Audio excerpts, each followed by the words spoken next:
여기 보면 굉장히 절망적이잖아요. 여기 특히 곰팡이가 제일 심한 부분이 요 서울 강서구 화곡동의 산꼭대기 반지하 빌라. 제가 갖고 있는 반지하 중에 가장 오래된 반지하를 특별히 후랭이님 시청자분들을 위해서 공개를 하도록 하겠습니다. 아, 언제 받으신 겁니까? 이게 2015년도에 제가 결혼하는 해에 낙찰을 받은 게 기억이 나요. 네. 한 10년 정도 된 집이네요. 그리고 낙찰을 제가 어렴풋이 기억나는 게 한 7천 정도에 7천 초반에 낙찰을 받았던 기억이 나고 대출은 그때 80% 받았으니까 5,600 정도 아마 받았을 거예요. 그리고 여기는 원래 세입자분이 최근까지 계시다가 뭐 이벤트가 좀 있어서 세입자분이 쓰레기집으로 완전히 만들어 놨던 집이었는데 설득 끝에 세입자분께서 직접 한 2달에 걸쳐서 짐을 또 사람 써서 한 게 아니고 그 쓰레기를 다 본인이 손수 한 땀 한 땀 챙기셔서 잘 옮겨주시고 지금은 공실로 나와 있는 집입니다. 이 반지하고요, 이 창문이 이렇게 높이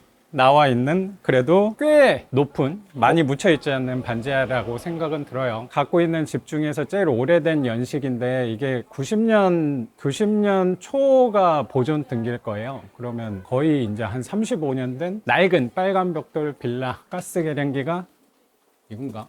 이거예요. 잠겨 있죠? 그래서 공실이 된 지는 꽤 됐어요.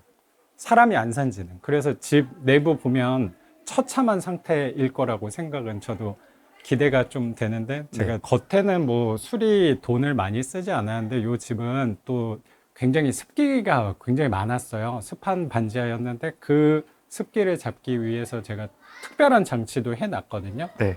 들어가서 보기 전에 그거는 외부에 설치가 돼 있으니까 한번 그것도 보여드리면 아마 반지하 투자하시는데 도움이 되실 수 있을 부분이라고 생각은 드는 것 같아요. 좋습니다. 한번 그러면 어떻게 좀 조치를 해놓으셨는지 그것부터 보고 들어가겠습니다. 여기 이끼가 또 굉장히 많이 보이긴 하는데, 네, 파란 호스가 좀 눈에 띄는데요. 네, 이게 이 계단 밑에 집수정이라는 거를 설치를 해놨어요. 집수정. 네, 그래서 계단 밑에 있다가 보여드리겠지만 한 50cm 정도 구멍을 파요. 그럼 거기에 물이 모이거든요. 그러면 요 바닥 습기를 글로 모으는 거야. 그래서 물이 모이면 거기 수동 펌프, 자동 펌프가 달려 있는데 펌프가 물을 끌어올려서 여기로 이렇게 배출해주는 역할을 하는 장치를 설치를 해놨습니다. 그럼 그 펌프는 전기를 쓰는 거예요? 맞아요. 전기선도 저기 계단 전등에서 따와가지고 콘센트를 만들어서 거기 전기 모터가 달려 있어요. 항상 반지하는 이렇게 이끼가 껴있는 거는 증거가 여기에 습기가 많구나라고 생각하면 되겠어요. 그러면 이 땅 속은 축축하구나. 그럼 이 축축한 기운이 이 집을 밀겠구나. 그럼 요 묻혀있는 벽면은 곰팡이로 썩어 들어가겠구나를 이 외부에서 한번 판단해 볼 수 있을 것 같아요. 여기 초록색. 맞습니다. 근데 요 집은 제 집이 아니어서 요 집주인분한테 죄송스럽긴 한데 제 집은 더 처참하거든요. 딱 여기 구분이 되네. 내 집하고 옆 집하고. 제 집은 거의 정글이니까 저기 풀도 많이 자라있고 이끼가 돼 있으니까 이따가 내부 가서 보면요, 저 묻혀있는 면 쪽이 훨씬 더 심할 거거든요, 곰팡이가. 그래서 저기를 나중에 방수 처리, 우레탄 방수나 아니면 방수액 아니면 이 시멘트 몰타를 새로 하는 거예요. 저걸 걷어내고 그러면 분명히 효과가 꽤 있을 거예요. 그래서 경사까지 줘가지고 물도 잘 빠지게 흘러나가게 하면 이 반지하 습기 잡는 데는 굉장히 도움이 많이 될 부분인데 안 하고 있죠, 지금. 왜요? 이 내부를 이따가 보시면은 저의 마음이 조금 더 이렇게 시청자분들한테 전달이 될지 모르겠어요. 약간 의욕이 굉장히 떨어진 상태다라고 생각이 좀 들어요.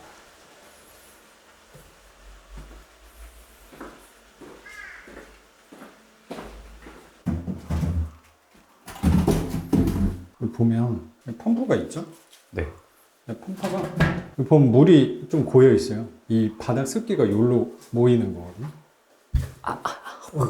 그래서 이 펌프가 물을 차면은 물을 빼는 건데 물이 다행스럽게도 많이 안 고여 있네. 이게 효과가 되게 좋아요, 습기 잡는데.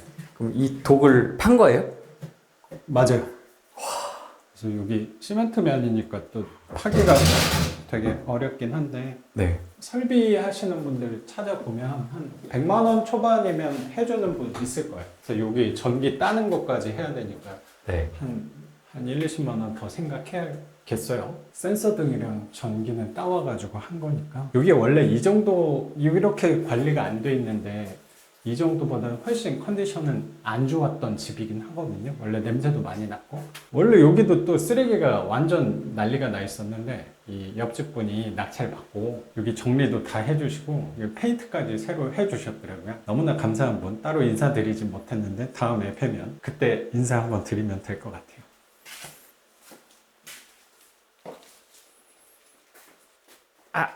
거미줄. 여기 냄새도 많이 나고. 저는 몇 번 왔다 갔다 했던 집이어서 익숙하긴 한데.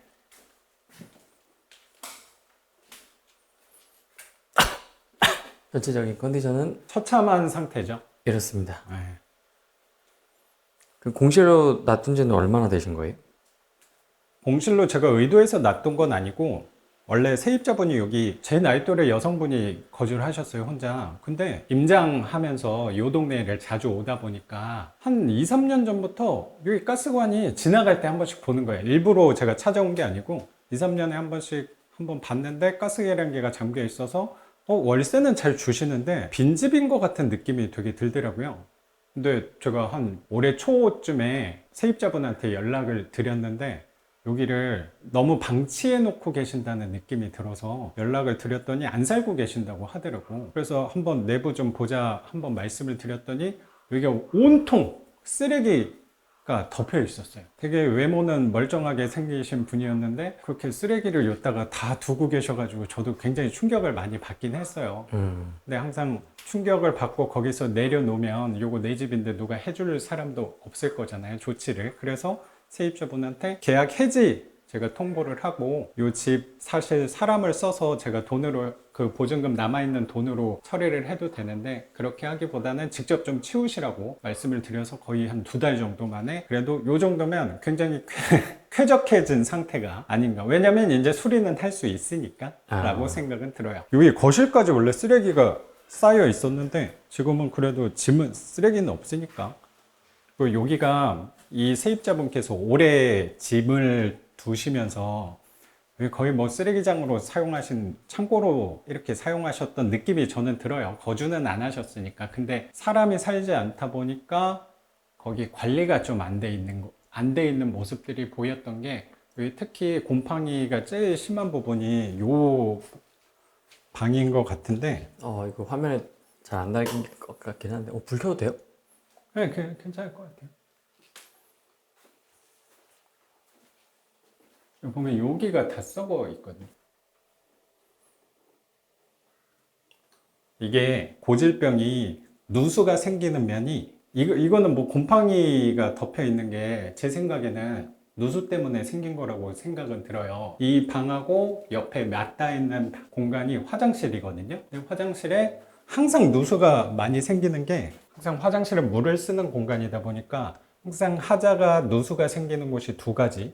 하나가 수도관일 거고 당연히, 그리고 하수관 쪽, 바닥면 쪽에 하수관에서 생기는 누수라고 생각해요. 근데 정확히 보면은 여기가 혹시 보일까요? 들어가기 싫네. 여기 이렇게 슬쩍 보면 여기가 누수물이 좀 흘러내린 자국이 있거든요. 거미줄! 내가 들어가기 싫으니까.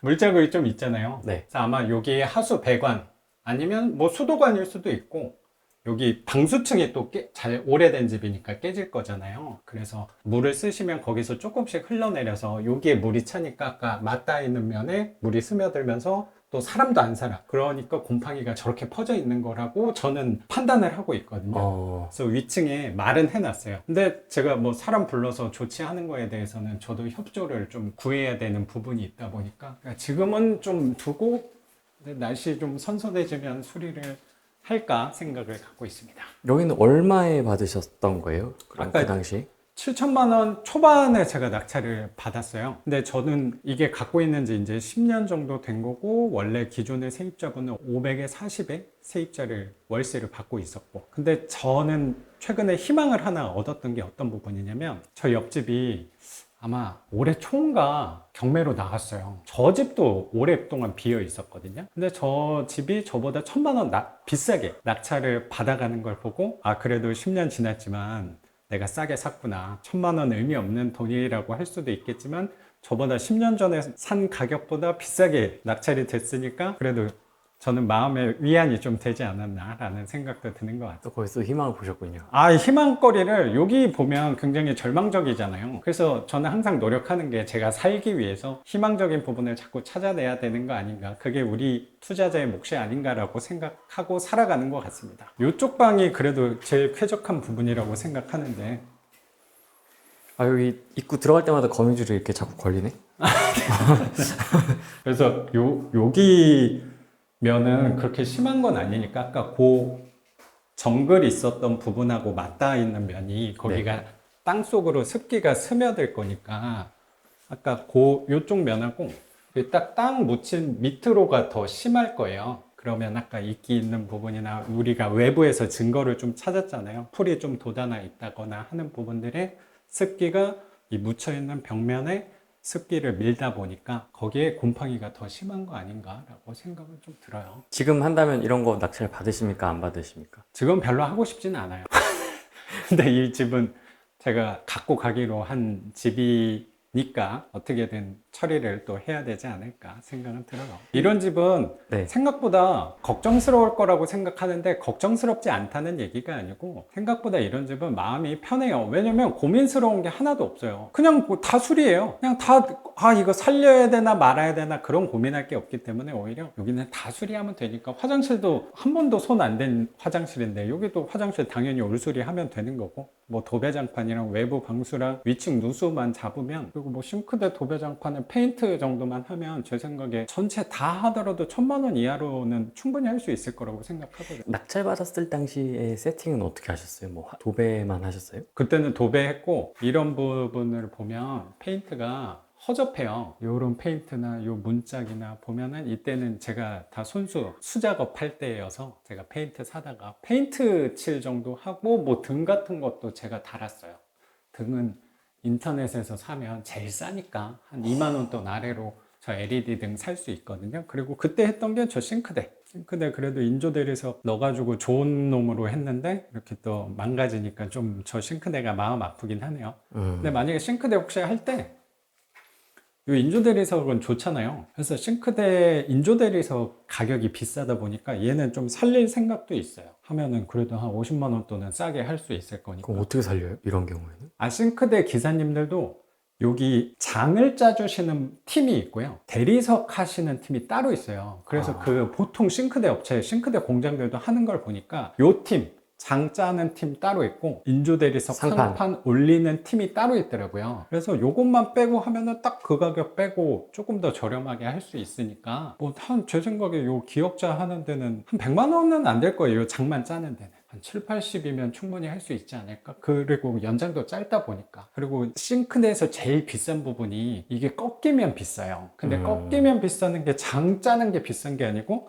얘가 비싸거든요. 그럼 판이 따로 들어가야 돼서 그것 때문에 비싼 건데 여기는 뭐 닦기만 하면 아마 쾌적해지지 않을까라고 생각은 들어요. 뭐 하나 더 한다면 욕심이 난다라고 하면 어차피 화장실을 할 거니까 화장실 할 때는 타일 작업하시는 분들이 오시니까 여기 벽면 타일은 그때 다이소에서 스티커 모양 타일로 붙여놨던 건데 타일 작업 여기 새로 하고 요 수전도 벽 수전으로 돼 있으니까 이왕이면 밑에서 올라오는 거 수전도 내리면 조금 더 고급스러워 보이지 않을까 라고 생각이 들어요. 그리고 수리할 때 항상 공정하시는 분이 한번 나오면 그분이 할 수 있는 거는 다 시키는 게 좋다고 생각하거든요. 다 부탁드리는 게. 네. 그럼 화장실 하실 때는 화장실 하는 분들은 당연히 타일을 하실 거잖아요. 그럼 타일 할 때는 이 집에 타일이 들어가는 데는 다 부르는 게 조금 더 인테리어 할 때 수리비는 절약할 수 있을 거라고 생각해요. 그래서 항상 세트가 뭐냐면 여기 현관 바닥 타일 요건 얼마 안 하거든요. 그 작업자 중에서는 뭐 한 여기 서비스로 해주시는 분들도 많이 계시고 뭐 한 10만 원 돈이면 바닥 타일 정도 해줄 거고 여기랑 또 연결된 타일면이 여기 발코니 있는 부분 발코니라고 하기 좀 초라하긴 하지만 여기 바닥 타일도 같이 하면 좋을 것 같아요. 보일러실이네요. 저쪽도 역류 굉장히 많이 했던 보일러실이긴 한데 여기도 타일로 하고 아니 그럼 여기는 사방이 무슨 그러네 생각해보니까 역류도 하고 습기도 들어오고 빗물도 들어오고 위에서도 물이 들어오고 답이 있을까 싶은 집이라고 생각은 좀 드네요. 그리고 조금 더 수리를 생각한다면 페인트도 여기는 이제 제가 안 하고 사람을 써서 할 생각인데 페인트 작업자 분이 오셨을 때 문짝도 다시 칠할 거고 뭐 요 문은 사실 뭐 의미 없는 문이니까 그냥 열어두거나 아니면 철거를 하는 것도 나는 좋을 것 같고, 만약에 철거하는 것도 돈이 아깝다라고 여기다 돈을 별로 쓰고 싶지 않거든요 저는. 그러면 페인트도 여기 다 칠하고 문짝 몰딩 페인트 다 들어가고, 또 현관문도 되게 지저분했잖아요. 네. 곰팡이 쓸을 그것도 촌스러우니까 현관문 페인트 칠하고, 저기 발코니 있는 벽도 좀 으스스한 느낌이 드니까 거기 페인트까지 하면은 생각보다 여기 꽤 괜찮을 거예요 제 생각에. 뭐 그 정도 쓰면은 뭐 누수 잡는 게 관건이긴 한데, 누수만 바로 잡힌다고 하면 아까 말씀드렸던 1,000만 원은 안 될 거라고 나는 생각해요. 그리고 뭐 콘센트 이런 거 바꾸는 거야 뭐 그렇게 비싼 돈은 아닐 거니까 그 정도만 하면 되지 않을까 생각은 듭니다. 근데 제가 밀어놓는 이유가 있다면 신경 쓰고 싶지 않은 거예요 지금. 저는 지금 당장 막 해결해야 되는 성격이라서 딱 들어오는 순간 막 가슴이 좀 먹먹해졌거든요. 먹먹하지 않다면 거짓말이죠. 제 집을 보고 어쨌든 이자가 한 달에 10만 원 정도 나가는 집이란 말이에요. 네. 그러면 뭐 속상한 구석이 하나도 없어요, 나는 괜찮아요 라고 얘기한다기보다, 제가 급한 일 우선순위가 분명히 있으니까. 근데 이 집이 나의 마음을 불편하게 만들긴 하지만 그래도 하는 역할이 저는 있다고 생각은 조금 들어요. 그래서 빨리 한다기보다 조금 밀어놓고 한다고 생각이 저는 갖고 있거든요. 그 저의 삶에서 이 집이 담당하는 역할이 저한테는 굉장히 중요한 요소가 있다고 생각해요. 그것 중에 하나가 뭐냐면, 저는 이 투자를 하면서 이 반지하를 대하면서 삶에 대해서 많이 배우고 있다라고 항상 생각을 갖고 있거든요. 네. 그러면 요 반지하의 역할, 제 삶에서 주는 역할은 무엇인가 저도 노력해서 찾아낸 게 뭐냐면요, 제가 하고 있는 일들이 있잖아요. 후랭이님도 있을 거고 시청자분들도 주업, 내가 하는 일들이 여러 가지가 있을 건데, 제가 하는 일은 뭐 투자도 할 거고 교육도 할 거고 유튜브도 할 거고 글을 쓰는 일, 이렇게 크게 4가지를 저는 하고 있다고 생각은 드는데, 네. 내가 하는 모든 일이 다 잘 될 수는 없다고 생각을 갖고 있어요. 그래서 일부러, 이건 뭐 억지로 끼워 맞춘 거라고 생각하셔도 저는 전혀 상관없다고 생각해요. 저는 제 삶의 일부분을 일부러 부정적인 요소를 하나씩 담아 놓는 거예요. 그러면 다른 일들이, 이 골치 아픈 집 덕분에 다른 일들이 저는 조금씩 잘 순화가 잘 해결이 될 수도 있다, 잘 풀릴 수도 있다라고 생각을 하면서 살아가고 있는 것 같고, 그 내 삶의 부정을 담당하고 있는 요소, 이 집이 한 달에 100만 원, 200만 원 나가는 이자라면 저는 감당하지 못하겠죠. 그리고 그건 빨리 해결해야 될 거라고 저도 분명히 생각하는데, 제 삶의 부정적인 요소가 10만 원이에요. 월 10만 원. 그러면 싸게 먹히는 거 아닌가 라는 생각을 좀 갖고 있어요. 그리고 제가 오면서 또 이 집에서 좋은 역할은 나한테 뭐가 있지? 라고 하나 또 생각한 게 있거든요. 뭐냐면요, 후랭이님을 만난 거라고 생각해요. 저 같은 비주류 투자자를 또 이렇게 대형 유튜버께서 저를 찾아와 주실 수 있는 거, 연락을 주셨을 때 그래도 저도 어딘가의 장소에서 촬영을 하면 좋을 건데, 그래도 이렇게 임팩트 있는 모습을 보여드릴 수 있다면 또 이 집 역할은 그래도 한 3달치는 한 거 아닌가, 한 30만 원치 이상은 충분히 한 거 아닌가라고 생각을 갖고 있습니다. 투자 관심도가 굉장히 줄어들었구나라고 생각하게 된 것 같아요. 그래서 이 경매는 어쨌든 경쟁이 입찰이니까 사람이 많이 관심을 보이면은 내가 또 먹을 수 있는 게 줄어드는 거고, 뭐 사람들이 관심을 좀 덜 갖는다라고 하면은 이 시장의 관심도가 낮아지고, 그러면 경매 입찰장에는 사람들은 줄었겠구나라고 생각해서, 아까 후랭이님 말씀하신 대로 제가 12월에 그 정릉동에, 그것도 우연찮게 또 반지하를 제가 오랜만에 낙찰을 받게 된 것 같아요.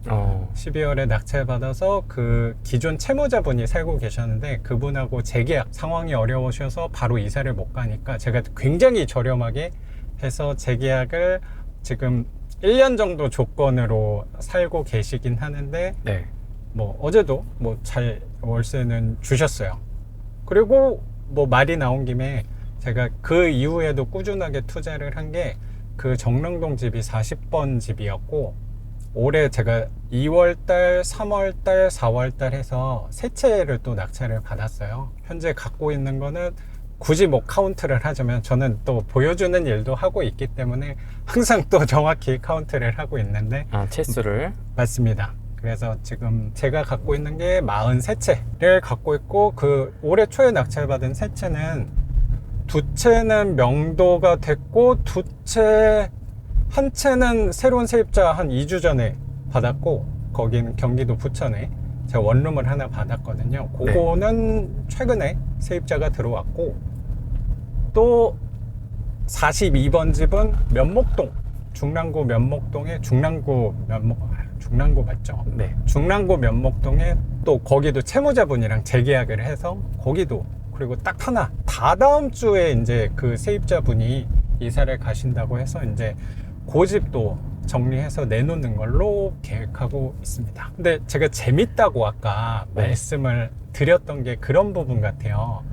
이 시장에 대해서 항상 생각을, 사람들은 지금 규제가 터졌으니까, 부동산 대출 규제가 터졌으니까, 나는 이거 어떡하나, 나 이제 하필 투자 좀 하려고 했는데 대출 규제가 생겼네 라고 생각하면 이 세상이 나를 미워하나 라는 생각도 할 수도 있다고 생각하는데, 그 부분에 대해서 저는 이 부분에도 유리한 면이 있을 거라고 항상 노력을 하는 것 같아요. 그 유리한 면이라고 하는 거는 관심도인 것 같아.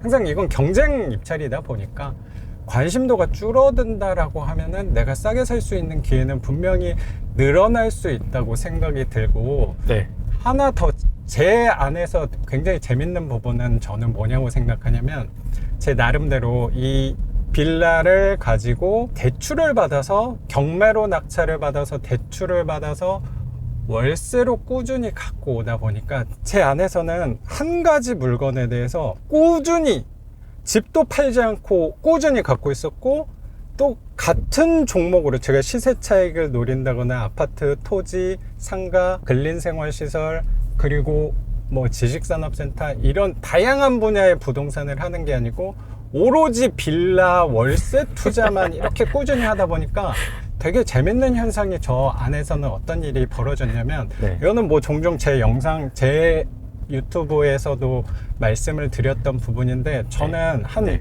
2, 3년 전부터 원래 대출이 안 나오는 물건만 꾸준히 하고 있었어요. 그거는 좀 제가 일부러 그 부분을 노렸다기보다, 공략을 했다기보다, 저랑 이해관계가 좀 잘 맞았던 게, 교육생분들이 일반 물건을 다 하고 계시다 보니까, 대출이 잘 나오는 물건을 하고 계시다 보니까 교육생분들하고 자꾸 이 물건이 겹치는 거예요. 그게 저 안에서는 조금 상도가 아니지 않을까. 교육생분하고 제가 수업을 하고 내용을 전달하고 저랑 경쟁을 하는 게 그게 이치에 맞는 일인가 라고 생각을 하다가, 그런 교육생분들이 안 하는 물건은 결국에 하자가 있는 물건, 권리상의 하자가 있어서 대출이 안 나오는 물건은 어차피 할 수가 없단 말이에요. 그러다 보니까 저는 그런 물건을 꾸준하게 한 3년 전부터 하다 보니까, 원래 저는 대출이 안 나오는 물건을 하고 있었거든요. 그러다 보니까 이번 규제랑 저 개인적으로는 영향이 뭐 전혀 없다라기보다 굉장히 영향이 적다라는 생각이 드는 것 같아요. 한 가지를 꾸준히 오래 하다 보면은 생기는 기회들이, 저는 그런 부분이 아닌가라는 생각도 드는 것 같고, 어쨌든 이 물건도 관심도가 줄어들고, 원래 사람들이 안 하는 물건인데 관심도는 더 줄어드네? 그러면 제가 생각할 수 있는 거는 뭐 단적으로 그런 부분인 것 같아요. 감정가 1억짜리를 예전에는 싸게 사면 뭐 70%, 60% 거기에 사면 수익률 굉장히 좋게 갖고 갈 수 있는 건데, 저는 원래 대출 안 나오는 물건을, 찜찜한 물건을 한 50%에 샀단 말이에요. 아니면 40%에 샀어요. 근데 그거를 이제 규제가 터진 덕분에 30%, 20%에도 살 수 있는 기회가 열렸다는 생각이 드는 것 같아요. 그러면 뭐 단적으로 1억짜리를 2천에 샀다라고 하면 대출이 안 나오는 게 큰 영향이 없는 것 같아요. 어차피 2천만 원 내가 내고, 뭐 부대 비용, 수리비 1,000만 원 더 해서 보증금 1,000이든 2,000을 회수하게 되면 제 안에서는 큰 차이가 별로 없다라는 생각이 드는 것 같아요. 그럼 대출 아예 안 받으세요? 그런 물건 할 때? 그런 물건은 못 받아요. 그럼 그리고 구체적으로 어떤 걸까요? 뭐 구체적으로 대항력 있는 미상인 임차인 같은 거 있잖아요. 그건 원래 대출이 안 나오거든요. 그래서 그런 거를 저는 아파트 투자하시는 분들은 대항력 있는 미상인 임차인 조사할 때 그 네. 사람의 전입 날짜는 그 경매지에 정확히 기록이 돼 있으니까 그거랑 실거래가, 전월세, 전세, 월세 실거래가를 대비해서 몇 호가 그때 그 실거래가 찍혀 있는지는 정확히 나오진 않지만 그 층은 언제 쯤에 실거래가 잡혀 있다로 유추해서 들어가시는 거를 좀 본 것 같아요. 네. 근데 빌라는 그런 실거래 등록되어 있는 것들이 조금 데이터가 부실하다 보니까 저는 이 대항력 있는 미상인 임차인이 전세 보증금을 알아내야지 월세 금액을 알아내야지라고 생각한다기보다 저는 이 사람이 가짜다, 계약이 없는 사람이다를 찾으려고 노력하는 것 같아요. 등기부등본 내역, 이력 안에도 뭐 나와 있을 수도 있고 뭐 직접 방문해서 누구냐라고 하면은 사실 잘 알려주진 않겠죠. 보통 사람들은 저 사람 전세보증금 얼마야를 찾는데 저는 일단 출발 자체가 이 사람이 전세 세입자가 아니고 가짜 세입자야를 찾다 보니까 그런 물건 위주로, 최근에 낙찰받은 것들은 다 그런 물건 위주로 낙찰을 받은 것 같아요. 그리고 이게 되게 재밌는 게 뭐 예를 들어서 제가 최근에 받았던 물건에서 채무자랑 재계약을 했다고 하는 물건이 정확히 그런 물건이었는데 대항력 있는 미상인 임차인이 찍혀 있었는데 그분은 세입자분이 아니었고 그 물건은 상속된 물건이었거든요. 상속된 분의 어머님이 옛날부터 살고 있는 게 찍혀 있어서 원래 본인이 실거주 하던 집에 상속받은, 본인이 실거주 하던 집에 어머님 날짜가 찍혀 있다 보니까 그게 대항력 있는 미상인 임차인처럼 나왔던 거였는데 원래 그런 물건은 가족이 전입을 하고 있다고 하더라도 대출을 받을 수가 없어요. 명도 협상을 하다가 이분 입장에서는 어머님을 모시는 집이다 보니까 월세로 거주할 의향이 있으시더라고요. 네. 그래서 저는 원래 내가 여기 살아야 된다, 아니면 뭐 사무실로 써야 돼, 내 공간으로 활용을 해야 된다라고 말씀을 드렸는데 본인도 여기 거주하면 너무 여건이 좋다고 하셔서 그러면 내가 그러면 임대를 줄 테니까 대신 전입을 좀 빼주시면 나는 대출을 받을 수 있어서 그 대출로 다른 데를 차라리 구하겠다 라는 식으로 뭐 말씀을 드려서 협조를 받아서 그 대항력 있는 미상인 임차인 세입자께서, 그 어머님께서 전입을 빼주셨어요. 그래서 또 그 물건에 대출을 받았어요. 원래 대출을 안 받고 해야지라고 생각하고 입찰을 했는데 뭐 전입도 빼주셔서 그 물건은 오히려 돈이 거의 안 들었죠. 그래서 싸게 사기도 하고 대출도 나오고. 맞습니다. 제가 예전에 살았던 동네에서 중랑구는 굉장히 가까운 동네여서 많이 입찰을 했었는데 생각보다 그 7호선 라인은 저렴하게 사기가 쉽지 않았던 것 같아요. 과거 10년 전부터 제가 꾸준히 투자를 하면서 생각했던 게, 그래서 저한테는 굉장히 비싼 동네거든요, 거기가. 네. 근데 어쩌면 그런 대출의 제약, 물건의 하자 있는 부분 때문에 제가 또 공략을 할 수 있게 돼서 제 안에서는 오히려 이번 대출 규제도 그렇고 하나의 기회가 또 분명히 올 수도 있지 않을까라는 생각도 드는 것 같아요. 43번째까지 낙찰을 받으셨는데 아니 그러면 지금 보유하고 있는 게 43개지 않습니까? 맞습니다. 그러면 관리가 됩니까? 관리가, 이 부분에 대해서도 좀 정확히 말씀드리면 제가 된다 안 된다 라고 단순하게 단편적으로 얘기할 부분이라기보다 제가 항상 노력하는 건 뭐냐면, 말로 하는 것도 중요하다고 생각하는데 행동으로 보여주는 노력을 더 많이 하는 것 같아요. 이거는 뭐 저 자신한테도 그렇고 제 주변 사람들한테도 반지하가 좋으니까, 수익률이 좋으니까 한번 해봐라고 하기보다 제가 하면서 보여드리고 괜찮다라는 모습을 보여드린다면 그게 조금 더 효과적인 설득 방법이 아닌가라고 생각을 갖고 있어요. 네. 근데 이 부분은 제가 너무나도 당당하게 말씀드릴 수 있는 건 뭐냐면, 아까 제가 올해 초에 세 채를 낙찰 받았다고 했는데 혹시라도 40채나 43채는 뭐 숫자에서는 저한테는 이제 큰 의미는 없는 부분일 수도 있다고 생각하거든요. 네. 근데 제가 만약에 할 수가 없어요. 너무 힘들어. 저는 직원도 안 쓰고 다 혼자 하고 있는데 감당을 할 수가 없는 상태라면 제가 과연 억지로 인내력으로 극복을 하면서 세 채를 올해 초에 또 낙찰을 받을 수 있었을까라는 부분이 그 행동으로 저는 답변을 대신할 수 있을 것 같아요. 할 수 있으니까 한 거 아닌가? 라고 생각도 드는 것 같습니다. 어떻게 해요, 관리를? 계약서를 한 달에 한 번씩 쓸 것 같은데 2년에 한 번씩 써도. 그렇죠. 그러면 이제 한 달에 2개씩 써야 돼요. 근데 그러다 보니까 저는 이 물건을 늘리는데 사업화하는 게 되게 중요한 것 같아요. 사업화라는 건 뭐냐면 신경을 많이 쓰면 이거는 일이 많아지는 일이기 때문에 제가 늘릴 수가 없어요. 제가 그거를 단적으로 조금 비교를 했던 사업이 뭐냐면 한때 뭐 지금도 그게 유행하고 부각을 받고 있는지 정확히 모르겠는데 에어비앤비에 하는 거랑 단기 임대 뭐 33M2 이런 거 있잖아요. 네. 그거 하는데 저도 관심을 되게 가진 적이 한 번 있었던 것 같아요. 네. 그리고 최근에 살고 있었던 집도 나중에 에어비앤비나 그런 단기 임대로 한번 돌려보면 나도 출고가 또 될 수 있지 않을까라는 생각으로 꾸준히 생각을 굉장히 많이 해봤는데 저는 거기서 생각하다가 내려놓게 된 것 같아요. 그게 왜 그렇게 됐냐면 그냥 단순히 제가 혼자 생각만 하면서 결론을 내렸다기보다 저도 수업을 하면서 다양한 분들이 굉장히 많이 오시잖아요. 그 중에 뭐 단기 임대나 에어비앤비 되게 오랫동안 뭐 실적도 좋게 하신 분들도 많이 만나게 됐거든요. 근데 그분들은 제가 한 거를 보니까 수익률은 우리 월세 투자보다는 훨씬 좋더라고요. 뭐 2배 이상 되는 수익률로 갖고 가니까 저도 탐을 냈다고 생각하는데 제가 왜 그 사업에 대해서는 관심을 덜 하게 됐냐면 네.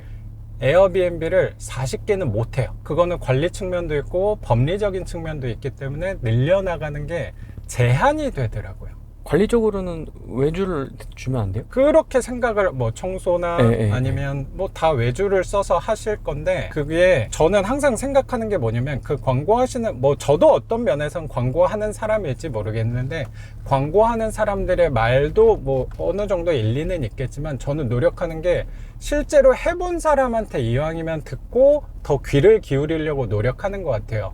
뭐 제가 세상 사람들 투자하시는 분들, 에어비앤비 하시는 분들을 전체를 만나지는 못했겠지만 에어비앤비는 40개를 하시는 분은 저는 찾기는 굉장히 어려운 일인 것 같아요. 그러면 이게 현실적으로 뭔가 제약이 있을 것 같다. 그리고 저도 40명의 세입자를 관리를 하면서 중간중간 연락이 올 거잖아요. 근데 그 단기 임대에서는 훨씬 더 많은 그리고 더 빈번하게 사람이 바뀌다 보니까 항상 우리 임대업 쪽에서는 사람이 바뀔 때 일이 생기는 건 저도 명확히 알고 있단 말이에요. 근데 단기 임대는 분명히 사람은 잘 바뀌는 건 명확하다고 생각을 갖고 있어요. 그 사람이 잘 바뀌면 내가 에너지를 써야 되고 시간과 에너지를 써야 될 일들이 많아질 건데 우리 월세 쪽으로 빌라에서 월세를 받는 쪽으로 제가 힘을 쓰는 정확한 이유가 저는 뭐냐고 생각하냐면 확장성에서는 단기 임대보다 훨씬 더 유리하다는 생각 때문인 것 같아요. 우리 세입자분들은 생각보다 잘 안 바뀌어요. 뭐 단적으로 아직도 기억나는 게 후랭이님 제가 처음에 18년도에 후랭이님 영상에 나왔을 때 그 도봉구 창동에 반지하 가서 보여드린 게 있었어요. 네. 거기 세입자분이 놀랍게도요. 제가 그 12년 9월 달에 낙찰받고 지금까지 갖고 있는 가장 오래 갖고 있는 집인데 거기에 제가 낙찰받았을 때 그 세입자분하고 재계약을 했어요. 원래 계셨던 세입자분하고. 근데 그분이 지금도 살고 계세요. 13년 사시는 거예요, 거기서. 와. 그 말은 그 세입자분이 저보다 그 집을 잘 알아요. 그러다 보니까 뭐 연락이 온 적도 사실 거의 없는 것 같고 연락이 많이 없고 또 세입자가 바뀌지 않으니까 제가 자연스럽게 두 번째, 세 번째 물건을 늘려나갈 수 있었던 것 같아요. 근데 우리 물건의 특징은 세입자가 잘 안 바뀌더라고요. 그게 나는 되게 이 사업화 하는 데는 오히려 더 유리한 부분이라고 생각을 갖게 된 것 같습니다. 근데 단기는 저는 뭐 추상적으로 제가 해보지 않은 물건에 대해서 말하는 건 조심스럽긴 한데 저는 분명히 내 물건보다는 우리 빌라 월세보다는 세입자는 분명히 자주 바뀌는 건 맞아요. 근데 나는 그 일이 외주를 준다? 외주를 주는 것도 저는 한계가 있다고 생각을 좀 갖고 있고 뭐 선입관일 수도 있겠지만 저는 내가 직접 하는 사장의 마음과 직원이 하는 마음은 조금 다를 거라고 생각은 갖고 있거든요. 그래서 저의 성향 덕분인지 모르겠어도 그 외주 주면 돼. 단순하게 그렇게 처리할 부분은 아니라는 생각이 좀 들었던 것 같고, 빌라 월세는 분명히 오래 살다 보니까 조금 더 손이 덜 가는 거 아닌가, 늘릴 수 있는 거 아닌가. 그래서 43개까지도 직접 관리가 가능하신 거예요? 맞습니다. 와. 지금 후랭이님하고 가는 집도 세입자분이 4년 정도 계셨어요. 4년 조금 더 계신 것 같은데. 그러니까 저도 되게 오랜만에 가는 거예요, 저 집에. 근데 뭐 여기는 집이 하자가 또 생겨서 이럴 때 제가 일이 생기고 바빠지는 거라고 생각하는데, 근데 이게 빈번하게 매번 집에서 그런 일들이 벌어지면 제가 이 부분을 관리를 하지 못할 거라고 생각은 드는데, 제가 최근에 낙찰받았던 물건들을 보면은 관리가 되니까 하는 거 아닌가? 제가 억지로 이 마음속은 다 타들어가고 있는데, 속은 문드러지고 있는데 억지로 제가 낙찰을 받고 있는 거는, 이거는 뭐 시청자분들이 판단해 주셔도 되지 않을까라고 생각이 드는 것 같아요. 저는 할만한 것 같아요. 그래서 계속 늘려나가는 것 같고, 앞으로도 입찰을 할 거고, 제가 이번 주는 입찰은 안 가는데 다음 주도 입찰할 물건이 있어요. 그러면 그 답변으로 그래도 된다 안 된다, 할 수 있다 할 수 없다가 그래도 우회적으로 답변이 될 수 있지 않을까 생각이 듭니다. 일단 여기는 부천이고요. 고강동입니다. 부천에서 제가 제일 사랑하는 동네가 고강동이거든요.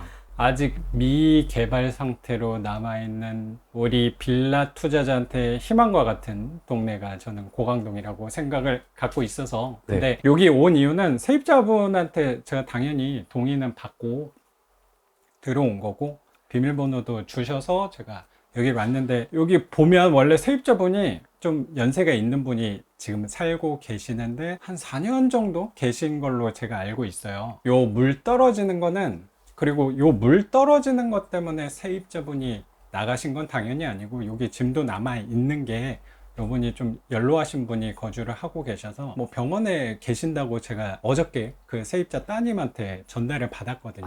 근데 세입자 따님분이 중간중간 빈집이니까 거기 가신 지 뭐 몇 개월 되셨나 봐요. 그래서 중간중간 오시는데 한 2, 3주 간격으로 와서 집을 한번 잘 있나 보고 계시는데, 근데 갑자기 저렇게 위층에서 누수가 있다고 하셔가지고 저한테 조치해달라고 하셔가지고, 근데 또 여기 집이 비어 있는데 이렇게 되다 보니까 더 음산한 느낌이 드는 거 아닌가라고 생각이 들어요. 근데 얘는 물이 떨어지고 있으니까 오히려 더 편해요. 아니 왜 이건 되게 편하는 거야. 이거 뭐 저는 잘못을 찾는 거 그렇게 좋아하진 않는데, 이거 명확히 누구 책임이에요? 윗집이에요. 그래서 윗집이 다 해줘야 돼. 이렇게 노력을 하는 거죠.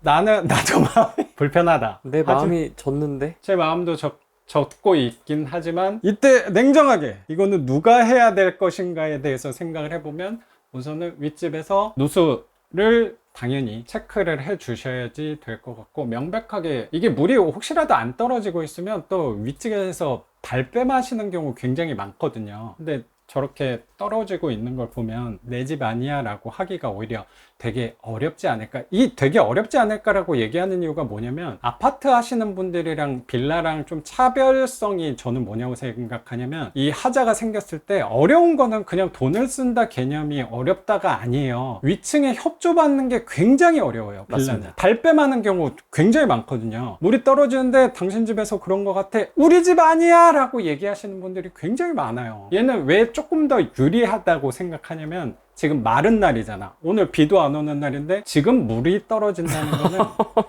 뭔가, 이거는 생활하수관은 아닐 거예요. 이거는 수도관이야. 그러면 수도관의 수도관 누수는 기계로 찾을 수 있거든요. 그래서 오히려 더 쉬운 누수예요, 저런 게. 비 올 때 새는 벽에서 젖거나 아니면 천장 모서리가 젖네, 이런 거 찾는 게 훨씬 더 비용 많이 들고 더 까다로운 수리라고 생각하는데, 얘는 지금 떨어지고 있는 거는 수도관에서 아마 누수가 있는 것 같아서, 위층에 오늘 온 김에 또 한번 말씀을 드리고, 아마 평일 낮 시간이니까 안 계시더라도 메모라도 하나 붙여놓고 가면 그래도 연락이 오지 않을까라고 생각해서 온 김에 메모 붙이고 가면 될 것 같습니다. 근데 진짜 빌라 같은 경우가 누수에 대한 윗집의 협조가 쉽지 않잖아요. 굉장히 어렵죠. 그런 건 어떻게 해결해야 돼요? 뭐 일단 최대한 발뺌하시는 분들 굉장히 많거든요. 그래서 저는 어떤 방식으로 해결하려고 노력하냐면 일단 발뺌을 하는데 체크를 우리 집에서 체크하면 또 괜찮은데 윗증이 문을 열어줘야지 그 안에서 체크를 할 수 있단 말이에요. 그리고 그 체크 받는 거 자체가 돈이기 때문에 부정하는 경우가 굉장히 많은 것 같아요. 그래서 네. 저는 일단 윗집 주인분께서 협조는 좀 해 주셔야 될 것 같은데 혹시라도 자기가 아니라고 하니까 혹시라도 선생님 댁이 아니면 비용을 내가 내겠다, 탐지한 비용 내가 내겠다 라고 하면은 웬만하면 그거는 협조해 주시더라고요. 근데 원인이 혹시 선생님 윗집에서 발생된 원인이라면 그거는 당연히 선생님께서 해 주셔야 되는 거 아니냐. 근데 원인이 아니면 내가 내겠다로 하면 웬만하면 협조를 해 주시는 경우가 저는 더 많았던 것 같아요. 네, 왜 막무가내도 있지 않습니까? 막무가내 굉장히 많죠. 이거 하나, 하나씩 떨어진다고 하셔가지고. 그리고 또 일상책임보험이나 뭐 화재보험성 보상해주는 보험 갖고 계시는 분들도 분명히 계실 거니까 우선 첫 번째는 자기가 돈이 들까봐 보정하는 경우 굉장히 많을 거잖아요. 그래서 보험 혹시 있으신지 여쭤보고, 그리고 혹시라도 제일 무서운 게 그분들은 그냥 자기 집 수리하는 비용 자체가 아니라고 저는 생각하고 제 집에 피해 준 거 보상 때문에 더 두려워 하시는 분들이 많을 거예요. 그래서 저는 피해 보상을 그렇게 막 요구하는 경향의 사람은 아닌 것 같아요. 원인만 뭐 제거를 해주시면 어차피 이 상태에서 세입자분이 오래 계실 수 있을지는 모르겠어서 뭐 제가 또 수리를 잘 해드리면 또 어떻게 판단하실지 모르겠지만 저 천장만 잘 해결을 하면 저는 어차피 요 도배지 색깔 보면 되게 누렇잖아요. 네. 이게 그 뭐 1, 2년 계신 느낌은 당연히 아니라고 생각은 들거든요. 어차피 저는 사람 바뀌면 도배를 해야 되는데 뭐 저기 도배하는 거랑 뭐 몰딩이 물에 불고 해서 좀 속상하긴 한데 저거는 최대한 페인트 칠을 하든 말려서 아니면 몰딩 작업을 하든 저거는 추후에 고민하면 되지 않을까라고 생각이 들어요. 근데 이 앞으로의 일정을 계획하는 게 중요하다기보다 저는 첫 번째 순서 잡는 게 제일 중요하다고 생각하는데 이 집은 첫 번째로 할 일은 위층에 말하는 거예요. 어쨌든 위층에 전화번호를 알아내서 최대한 누수 탐지하시는 분 체크해서 잡아내면 그 이후에 벌어질 뭐 보상이든 수리하는 거 아니면 세입자분하고 협상하는 거는 추후에 생각할 일이 아닌가 라고 생각을 갖고 있어요. 이게 무슨 얘기냐면 지금 내가 요거를 1단계부터 10단계까지 어떻게 이 집을 해결해 나가야지라고 생각하면요, 제가 43채 아까 말씀드렸지만 제가 숨쉬고 살아있을 수 있을까라고 생각이 들어요. 저는 당장 눈앞에 있는 것만 하려고 굉장히 노력하는 거예요. 내가 딴 거는 모르겠고 지금 할 일은 명확히 알거든. 윗집에 연락이에요. 윗집에 연락만 하면 돼. 그리고 뭐 아까 말씀하신 뭐 혹시 진상 뭐 윗집 뭐 점유자가 계시는 거 아닌가, 그럴 수도 있죠. 근데 그 고민은 언제냐면요, 띵동을 눌러보고 만나서 얘기한 다음에 진상인지 아닌지, 진상이 아니고 너무나도 아름다우신 분일 수도 있잖아요, 마음이. 그러면 뭐 당장 내가 해줄게 라고 얘기하시는 분도 있을 거고, 뭐 저한테 그게 왜 내 집 책임이냐 라고 얘기하면 그때 한번 또 방향을 모색해 봐야지, 이게 대안을 찾고 이런 제안이 오면 이렇게 하면 또 어떻게 얘기를 해야 되지를 제가 다 생각하다 보면 저는 살아갈 수가 없어요. 저는 44채를 관리할 수가 없어요. 당장 다음 단계만 생각하면서 가려고 노력하고 있습니다. 여기저기 세는 건 아니고 여기만 딱 세는 거죠? 그쵸. 호랭이님도 이제 희망을 하나씩 찾기 시작하신 거라고 생각하는데, 이 지금 방에 있잖아요. 방은 얼마나 쾌적해요. 여기는 곰팡이 누수 하나도 없잖아요. 네. 그렇다면 저 거실에 이러고, 이거 굉장히 가능성이 높은 범위예요. 딱 화장실 바로 옆이죠. 아까 제가 그 화곡동 썩은 집에서 말씀드렸지만 항상 화장실 근처에서 누수가 나는 경우 굉장히 많아요. 항상 누수가 벌어지는 범위가 어디냐면요, 크게 수도함 있는데, 우리 현관문 앞에 수도함, 그리고 보일러실 있는데 또 그 밑에 보일러 배관이 엘보로 꺾여서 들어가는 쪽에 항상 또 누수가 많거든요. 그리고 그 다음에가 화장실, 그리고 하나 더 찾자면 싱크대 근처가 누수가, 수도 누수가 벌어질 가능성이 되게 큰 데인데, 여기는 딱 화장실 옆에가 누수가 저렇게 되고 있는 거 보니까 위층의 화장실 쪽에서 아마 누수 체크하면 금방 해결될 수 있지 않을까라고 저는 짐작을 하고 있습니다. 경매 낙찰받고 그 점유자가 없는 분들이 많으니까 안 계신, 평일 낮 시간에 안 계시는 분들 많으니까 항상 메모지랑 이게 또 포스트잇이 떨어질 수 있으니까 그 스카치 테이프까지는 항상 구비해 두시면 우리 투자자의 기본 자세는 돼 있지 않을까. 또 이렇게 누수하는데도 붙여놓으면 도움이 되지 않을까 싶습니다. 근데 이렇게 붙여놔도 연락을 잘 안 줘요. 그러면 이게 버릴 것 같아, 뜯어서. 내일 저녁쯤에 불 켜져 있는 거 보이잖아요. 그러면 그때 제가 눈으로 확인하고 그때 띵동 눌러서 아마 다시 와야 되지 않을까 생각해요. 연락 안 오는 거에 대해서 이 경매할 때도 그렇고 뭐 누수 이런 협조 받을 때도 마찬가지고 연락이 안 오면 어떻게에 대한 스트레스가 굉장히 크신 분들이 있을 건데 맞습니다. 이렇게 붙인다고 연락이 오지 않는 게 기본이에요. 그게 기본값이다 라고 생각하고 내가 몇 번 더 와서 두들겨야지 라고 생각하고 가면 연락이 자연스럽게 온다고 생각합니다. 전 잘 붙였습니다. 여기는 고강동에 빌라가 많으시네요. 제가 고강동에 지분이 굉장히 많아요. 네. 그래서 저의 의무는 뭐냐면 고강동은 사랑해야만 하는 곳이다 라고 생각을 갖고 있습니다. 왜냐면 나는 이 고강동 부천 고강동에 지분이 많기 때문이라고 생각합니다. 가장 먼저 좀 눈에 들어오는 게 일단 장판이 다 까져 있고요. 락스통이 널브러져 있습니다. 네. 이거 뭐죠? 민낯을 많이 보여드린다라는, 제 치부를 너무 많이 보여드린다라는 생각도 들기도 하는데, 여기도 원래 세입자분이 잘 계시고 잘 살고 계셨는데 한 달 좀 안 된 것 같은데 세입자분 동생분이 연락이 와서 여기 세입자분이 이제 심장마비로 돌아가셨다는 거예요. 네. 그래서 그때 제가 처음 드렸던 질문이 뭐였냐면 편하게 모셔드렸으면 좋겠다라는 생각도 그런 부분도 당연히 했는데, 솔직히 말씀드리면 제 깊숙한 곳 안에서 혹시 갑자기 쓰러지신 거라면 이 집에 오래 혹시 방치가 되시진 않았을까라는 깊숙한 속마음에서 내가 너무 차가워진 사람이 아닐까 라는 생각도 하게 된 것 같아요. 사실 솔직한 마음이죠, 그게. 네, 당연히 좋은 곳으로 가셨으면 좋겠다는 생각도 드는데, 저는 이 집을 또 계속 임대 관리를 해야 되는 입장이다 보니까 좀 냄새가 나면 어떡하지라는 생각을 하고 왔는데, 아니나 다를까 입구에 들어서니까 약간 익숙치 못한 냄새가 나더라고요. 그래서 근데 그 동생분한테 다시 여쭤보니까 거의 반나절 정도 만에 발견하셨다고 하니까 그 말을 무조건 또 믿진 않겠지만 그 말을 믿고 고양이를 오래 키우셨다고 하더라고요. 그래서 고양이 오래 있었던 그 동물 냄새구나라고 해서 우선 제가 락스를 다이소에서 사다가 전체적으로 이렇게 뿌려놨어요. 근데 전보다는 냄새가 많이 줄었어요. 그리고 제가 한 2주 정도 됐는데 문도 계속 열어놓으니까 많이 줄긴 했는데 아직도 조금 냄새가 덜 빠진 느낌이 드는 거예요. 그래서 제가 지난주에 그 냄새를 빼기 위해서 한 가지 약품을 더 샀거든요. 네. 그게 저도 여러 가지 또 자문을 구해서 알아낸 게 이거예요.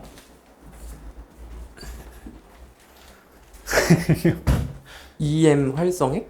EM 활성액이라고, 이게 특수 청소하시는 분들 그리고 냄새를 빼는 업체들이 사용하는 게 이 용액을 사용한다고 하더라고요. 이게 하수구 냄새 그리고 동물 냄새 담배 냄새 이런 거 빼는데 효과가 되게 좋다고 해서, 이거 가격도 비싸지 않아요. 20리터 사는데 한 2만 얼마였어요. 배송비까지 3만 원 정도면 20리터 산 거니까 요거랑 물 한 절반 정도 섞어서 제가 지난주에 또 여기 한번 둘러놨거든요. 그리고 네. 지금은 다 마른 상태인데 확실히 냄새가 줄긴 한 것 같아요. 그래서 오늘 후랭이님하고 영상을 찍는 김에 저는 항상 시너지를 중요하게 생각하니까 영상도 찍고 온 김에 이 EM 활성액도 조금 더 칠해놓으면 시간도 제 입장에서는 요것만 하고 간다고 하더라도 저는 할 일은 다 한 것 같다라는 생각도 갖게 된 것 같습니다. 그럼 여기는 어떻게 이제 앞으로 다시 화장을 해서 임대를 놓을 생각이세요? 여기가 제가 장판을 걷어 놓은 이유가 뭐냐면, 네. 원래 여기는 그래도 제가 갖고 있는 집 중에서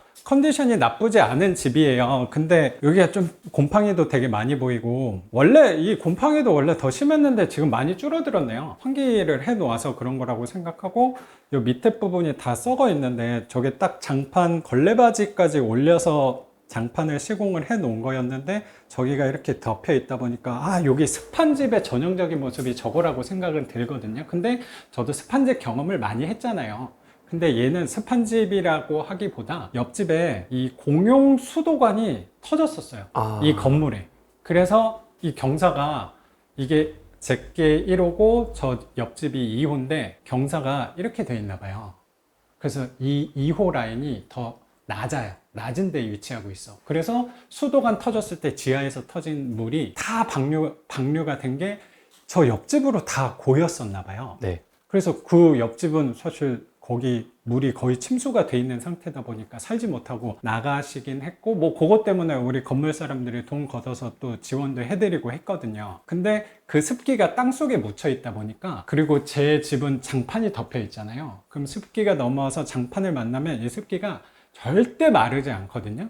그 습기가 남아 있어서 옆으로 종이 벽지 위로 타고 올라와서 생긴 자국들이라고 저는 생각해요. 그래서 습한 집은 첫 번째가 항상 바닥을 말려놔야 돼요. 이렇게. 근데 여기 약간 이제 거의 다 마른 것 같은데, 그래도 좀 시꺼먼 것들이 있는 거가 아직 좀 덜 물이 이 지하로 빠져나가지 않은 부분이라고 저는 생각하거든요. 그래서 어차피 이렇게 된 바에 수리를 조금 더 하자라고 생각해서 오늘 싱크대 철거하시는 분이 오시기로 했거든요. 그래서 싱크대랑 항상 이 수리를 할 때, 싱크대 할 때는 이왕이면 또 제가 화곡동 반지하에서 말씀드렸던 것처럼 한 공종이 들어오면 그분이 할 수 있는 건 이왕이면 다 시키는 게 저는 낫다고 생각하거든요. 네. 싱크대 하시는 분이 항상 세트가 뭐냐면 여기 신발장이에요.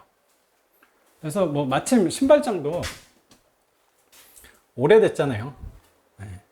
그래서 신발장도 이렇게 됐으니까 신발장도 같이 교체해서, 요것도 아쉽게도 기역자로 돼 있는 싱크대여서, 기역자로 돼 있는 싱크대가 조금 더 비싸긴 한데 아마 한 200만 원 초반 정도면은 싱크대랑 저 신발장까지 시공은 예약은 오늘 해서 오늘 철거. 그리고 요것도 되게 중요한 부분일 수 있는데, 싱크대 공장에서 당연히 싱크대를 의뢰하는 게 더 유리할 거잖아요. 저렴하게 시공을 맡길 수 있을 건데, 얘네도 그 싱크대 공장도 딱 그 싱크대 짜는 그 자재만 걔네들이 하는 게, 관리를 하는 게 아니고, 그 업장에서 관리하는 게 아니고, 팀들이 여러 가지가 있는데 그 중에 큰 팀이 하나가 철거팀이에요. 철거팀이 나와서 얘를 부셔가지고 이걸 뭐 조립 해체해가지고 갖고 가는 게 아니고 다 부실 거예요, 아마. 그럼 부시면 얘네는 폐기물이 되는 거니까 폐기물 업체가 그 철거팀이라고 생각이 들거든요. 그럼 폐기물 할 때 내가 폐기물 있는 거는 싱크대 업체 그 폐기팀, 철거팀한테 다 맡기는 게 좋아요. 그래서 저는 게을러서 그랬다기보다 제 안에서는 아까 시너지 말씀드렸던 것처럼 시너지를 위해서 요거를 허리 굽혀서 내가 나르지 않은 거예요. 어차피 철거팀이 오면 한 조금 추가 비용 내고 요거 폐기까지 부탁드리면, 사실 뭐 제일 저렴한 건 이거 스티커 붙여서 내놓는 게 가장 저렴한데, 저는 에너지를 좀 아끼기 위해서 어차피 철거할 거다 하면은 요거까지 좀 철거해 달라고 말씀드려 놓긴 했습니다. 그래서 항상 사람을 부를 때는 그 사람 불렀을 때 할 수 있는 거는 다 이렇게 부탁을 드리는 게 아마 공사비, 수리비를 조금 절약하는 데 도움이 되지 않을까 생각합니다.